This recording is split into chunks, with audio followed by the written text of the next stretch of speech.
चला गया आवाज़ का जादूगर अमीन सयानी। जी हाँ, मंगलवार 20 फरवरी 2024 शाम 7 बजे आवाज़ के जादूगर कहे जाने वाले अमीन सयानी साहब का 91 वर्ष की उम्र में निधन हो गया। जिन्होंने एक बार भी रेडियो पर अमीन सयानी साहब की आवाज़ सुनी है, उन्हें याद होगा कि नमस्कार बहनों और भाइयों, मैं आपका दोस्त अमीन सयानी बोल रहा हूँ कहकर उद्घोषक के रूप में अपना परिचय देने का उनका अपना ही एक अलग अंदाज था। अपनी आवाज़ में सैकड़ों नहीं बल्कि हज़ारों प्रसारण देने वाले अमीन सयानी साहब की आवाज़ में अब हमें नया कुछ भी सुनने को नहीं मिलेगा।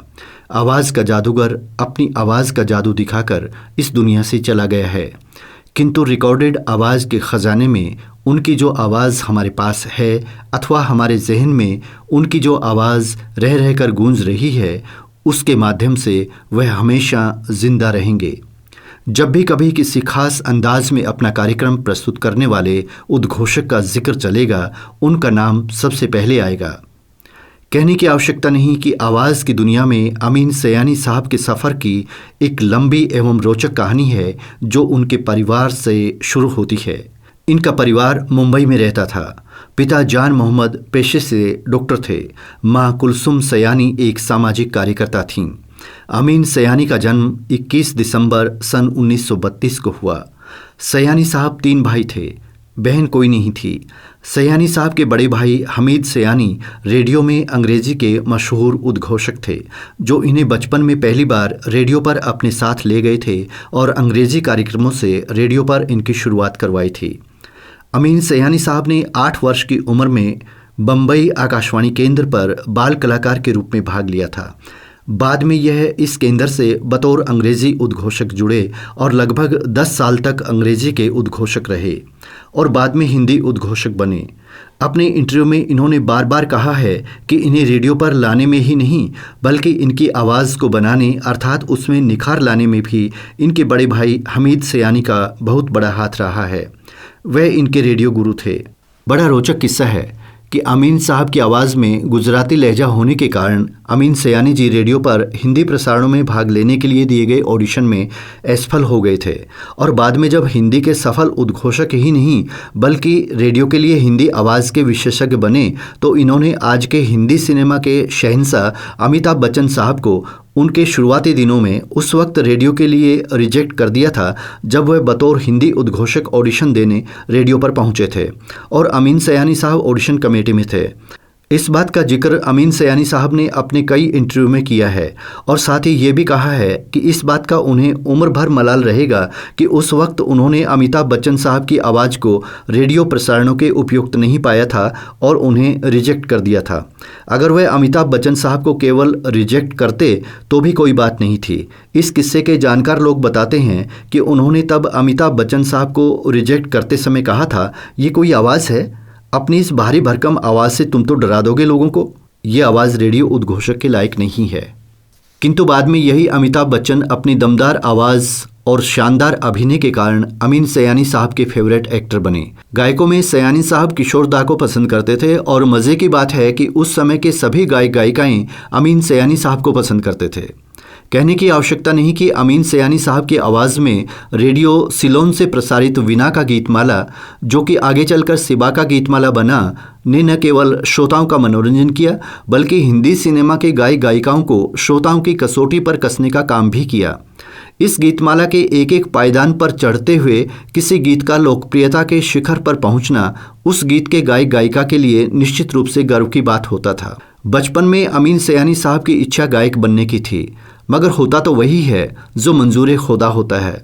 आगे चलकर वह रेडियो उद्घोषक बने और आवाज़ की दुनिया में केवल राष्ट्रीय ही नहीं बल्कि अंतर्राष्ट्रीय स्तर पर लोकप्रियता हासिल की। आवाज़ के जादूगर अमीन सयानी साहब ने 42 वर्ष तक वीणा का गीतमाला और सिबा का गीतमाला को बतौर उद्घोषक अपनी आवाज़ दी। ये उनका पहला राष्ट्रीय रेडियो शो था। इसके साथ ही एस कुमार का फिल्मी मुकदमा और फिल्मी मुलाकात भी उनके प्रसिद्ध रेडियो शो में से एक था, जो लगभग 7 वर्षों तक श्रीलंका ब्रॉडकास्टिंग कॉरपोरेशन और विविध भारती पर प्रसारित हुआ था। इसके बाद 4 सालों तक अमीन सयानी ने सेरिडोन के साथी नामक आकाशवाणी का पहला प्रायोजित शो भी प्रस्तुत किया। सन 1975 में इन्होंने अपने गुरु और बड़े भाई हमीद सयानी की मृत्यु के बाद अंग्रेजी में बॉर्न वीटा क्विज प्रतियोगिता शो की कमान संभाली। अमीन सयानी ने संगीत के सितारों की महफिल नामक रेडियो शो भी किया। इसमें संगीत करियर के रेखा चित्र, प्रसिद्ध गायक, गीतकार और संगीतकारों से साक्षात्कार आदि से संबंधित कार्यक्रम शामिल थे। इस शो को लगभग 4 वर्षों तक अमीन सयानी साहब ने प्रस्तुत किया। इनका यह रेडियो शो इतना लोकप्रिय था कि इसे केवल भारत ही नहीं बल्कि विदेशों में भी सुना जाता था। अलावा इसके इन्होंने 14 वर्षों तक सितारों की पसंद, महकती बातें और चमकते सितारे जैसे कई रेडियो शो प्रस्तुत किए जो उस समय के श्रोताओं को आज भी याद हैं।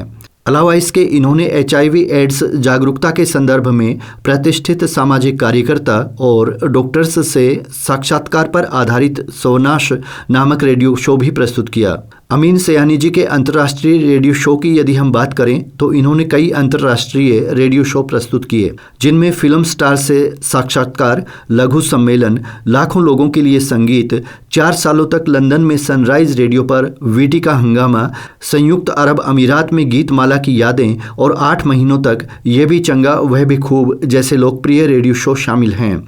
इसके अलावा इन्होंने संगीत पहेली नामक रेडियो शो भी 1 वर्ष तक प्रस्तुत किया।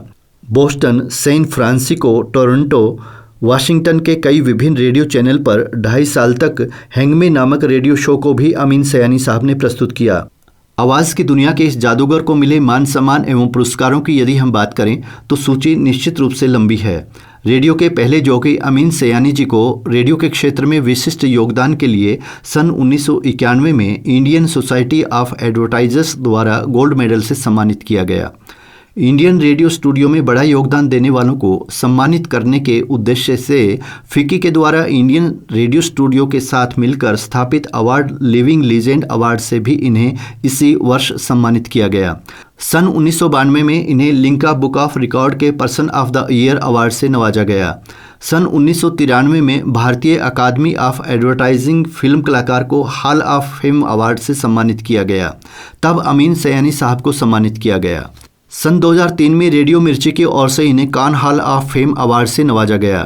सन 2006 में इन्हें federation of Indian chamber of commerce and institute की ओर से लिविंग लीजेंड अवार्ड से सम्मानित किया गया। इसके बाद सन 2007 में इन्हें दिल्ली के हिंदी भवन द्वारा इन्हें हिंदी रत्न पुरस्कार से नवाजा गया।